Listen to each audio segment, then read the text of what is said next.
How does it feel to play the president? Well, you know, it is one of the nicer offices I've ever walked into, and they make it really easy here at 24 to play the president. I think there's something about being absolutely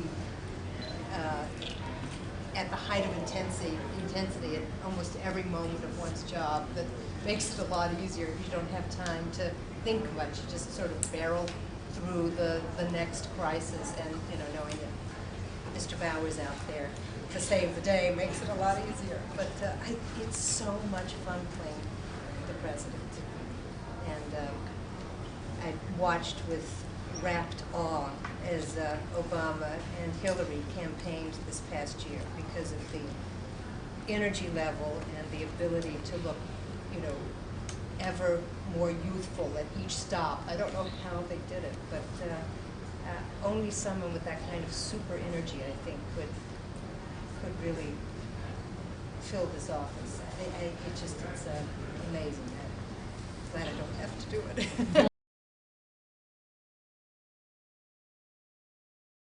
Well, you know what? I really only had a couple of days with both Peter and Powers. And I knew Peter, but I'd never met Powers before. And, you know, being actors, we just, you know, chewed the fat. Talked about acting in general, people in specific.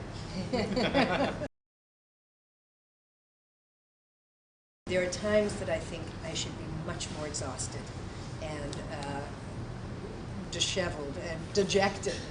But I think of people like Hillary and Eleanor Roosevelt and Golda Meir in particular, and that's more Golda Meir is actually a closer model, I think, for Allison Taylor, although Allison's a real William, but I mean, it's, you know, it's, that's sort of the kind of gal I like to think of her as.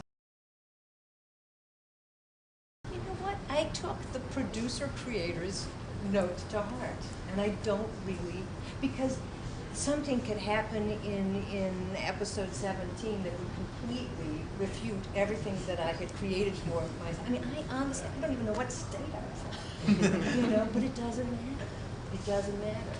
You know, and the brilliance of 24, too, politically, that you never know really what party people belong to, really. I mean, you start to sniff people out, but with presidents, you know, if you don't like them, they're the other party, and if you do like them, they're your party, you know. And that these guys in that writing room, because it's a real amalgam of the country in that writing room, from what I understand. I mean, there's a very conservative base and a very liberal base in that room, and I don't know how they, because this, although it's not overtly political, it's always skirting around policy and political issues. So and it's always shifting.